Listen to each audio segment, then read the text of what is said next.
The Challenge of the 70's, Part 3, by William McRae. Part 3. This is the last of the series.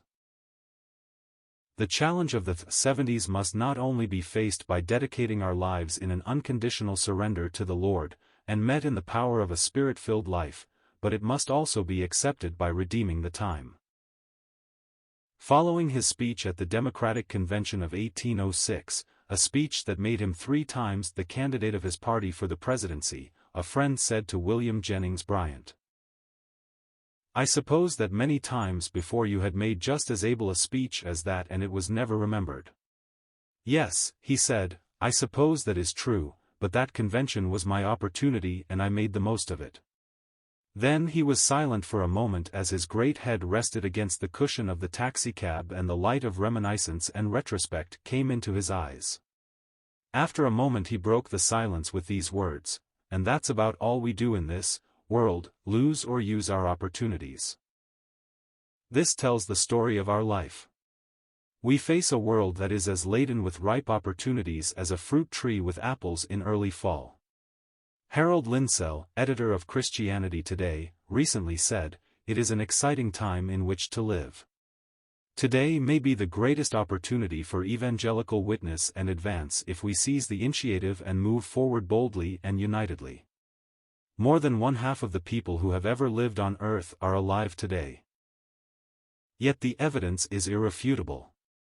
Hosts of churches are without effective outreach, many new communities are without an evangelical church, hundreds of tribes are without the gospel, and many countries are without much-needed Bible schools.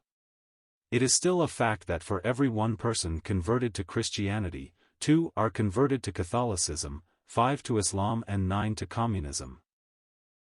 Whatever else Bryant was, he was not a fool. He was a wise man. He used his opportunity. Such is our evaluation of any politician, businessman, salesman, speculator or athlete who uses every opportunity that presents itself. They are wise men. It is for such wisdom that Paul pleads in Ephesians 5. He has been speaking of the conduct of believing Christians among unbelieving Gentiles and sums up his instructions in verse 15, "Therefore be careful how you walk," New ASV. This care or diligence is to be directed toward walking not as a fool, but as a wise man. The portrait of a wise Christian is painted in verse 16.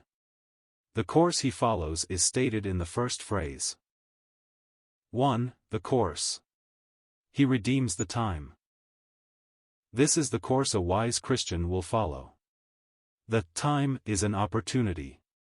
It is not the normal word for the passing of time but a word which means a moment for a particular action, or a critical epoch or a special opportunity which may pass. It is so translated in Galatians 6 verse 10, "As we have, therefore, opportunity, let us do good unto all men." The one who redeems these opportunities is a wise Christian. To redeem an opportunity is to grasp it, take advantage of it or make the most of it. Actually it is a secular word used for the redemption of a slave out of the slave market by one who pays the price of his redemption. It also is a theological word for the redemption of a sinner from the bondage of sin by our Lord whose blood is the price of redemption. These analogies strongly suggest that the opportunities given to a Christian to witness among the Gentiles are in the possession of another, and need to be redeemed or released or they will be misused and wasted.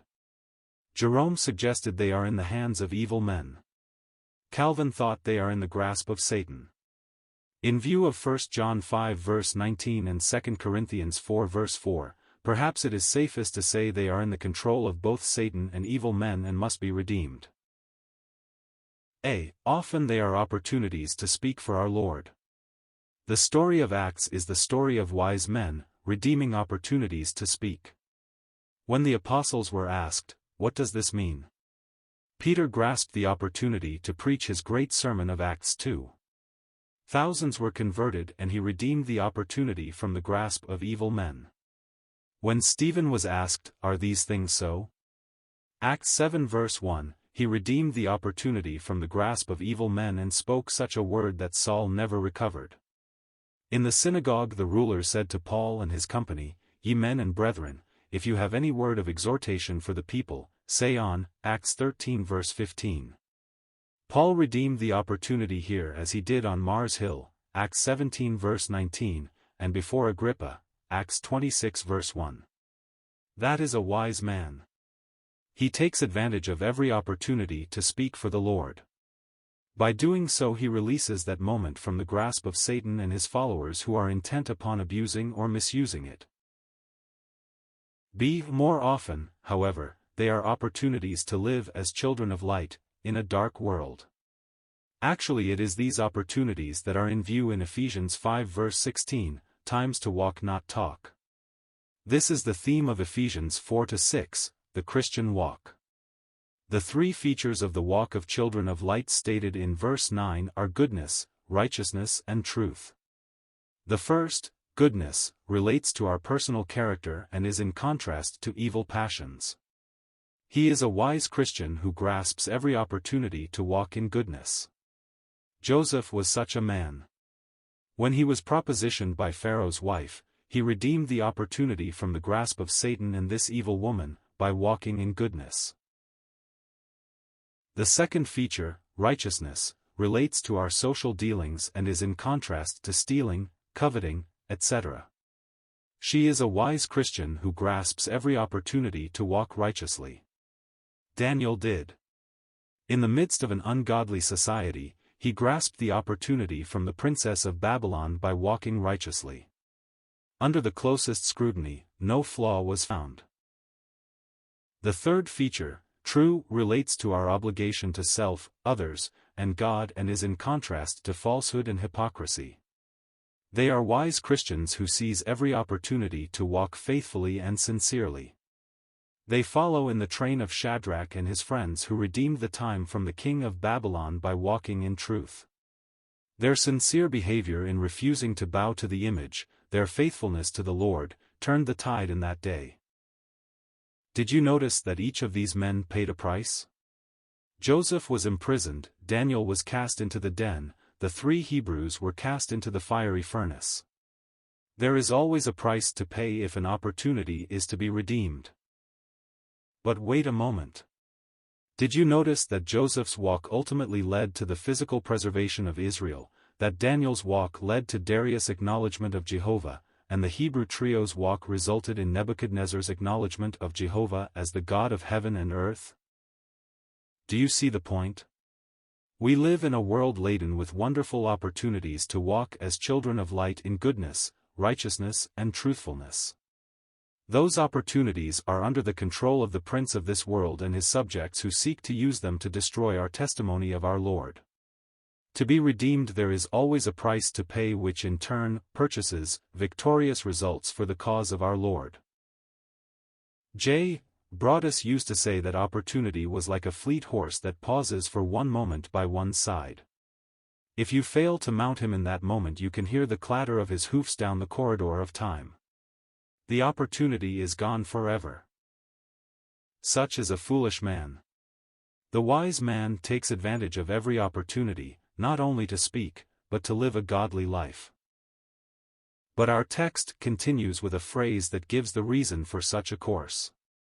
It is, because the days are evil. 2. The cause. The days are evil. If Paul's days were evil, what shall we say of ours?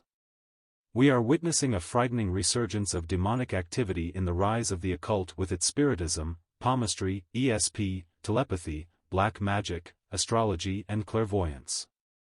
Maclean's reports that Canadians are going in for what is probably the biggest revival of astrology since the fall of Babylon. Back in 1900 about 1 out of every 12 marriages in USA ended in divorce. In 1922 it was 1 in 8. Today it is almost 1 in 3. Some countries issue more divorces than marriage licenses. Now premarital sex is the norm. A large denomination this year officially approved extramarital sex. Homosexuality is no longer a shame. The drug scene is absolutely terrifying. The spirit of lawlessness and revolution has permeated every strata of society. Yes, the days are evil. Many of us feel for our country as Thomas Jefferson felt for his when he said, "I tremble for my country when I reflect that God is just, that his justice cannot sleep forever." In a past generation Gresham Machen said, "America is running on the momentum of a godly ancestry.